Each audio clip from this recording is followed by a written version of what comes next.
two two ပြန် ဒါ ရောက် လေး ပြီ ဖောက်ပြပါပါချာ ဒီတစ်ခါ ဒါလေး လိုက်တော့ အပေရလို့ပြောတာပဲကျွန်တော်လည်းမ ဟုတ်ပါတယ် ကြည့်ကြည့် ဖြဲလိုက်ပါ တိုင်းလေးပြီးတော့ရပါကျေးဇူးတင် ကချီလေးနဲ့လုပ်လိုက်ပါ နော် ကချီ ကြည့်လိုက်ပါဦး ကချီလေးပါကချီလေးကချီလေးရလေတုံးတာကြာလို့လေအရန် ပြရဲ တန်ကြီးတက်နေတယ်လို့မျိုးလေးဒါမဲ့ ဒီအမ ခ တို့ ဏရလိုက်ပါခဏလေးပြန်ပြပါမယ် ဟုတ်ကဲ့ပါ ကျွန်တော်ကပြော ကဲ ပါ ဒီမှာဖြဲနေပါတယ်ဒီသေးပါဦးဒီသေးရပါမယ် ဒီအခေါ်ရခဲ့တယ်ပေါ့နော် ကဲဒီမှာကျမတို့ခွာနေအသားပါကုန်ပါ သားလည်းပေါ့ နှမျောလို့ဖေဖေချင်းစီခွာနေဖြစ်ပါ ဖြည်း တယ် ဖြည်းလေးလုံးထားပေးဖြစ်ပါ အမတို့အစွမ်းကုန်လုပ်ပေးထားရတာတဲ့ ကြည့် မဖောက်နေဖောက်နေပါတယ်ကချီနဲ့ဖောက်ပါမယ်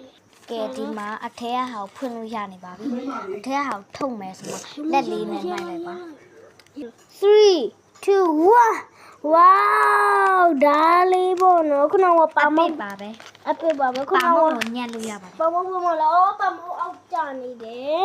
ကဲဒီမှာပါပါမ ခရင်လေးရောပဲရောက်တော့ ခင်းလေးပြန်ရှာပါမယ် ခရင်လေးက ကဲဒီအိတ်ထဲမှာတဲ့ သွားပါ ဒီ မယ် အကိုကြီးလေတော်တော်လောက်တတ်ပါတယ်ဒီအကိုကြီးပါကျမလောက်တာတော့မဟုတ်ပါဘူး အီအီလေးပါရပါပြီအားလုံးပဲဖတ်ထူပြီးတော့ပါပြီ ကဲနောက်ဗီဒီယိုလေးပြန်ပြပေးပါမယ်ခါလေးခုနကငါဖတ်ဝမ်းလို့ပါပဲဒီမှာပါ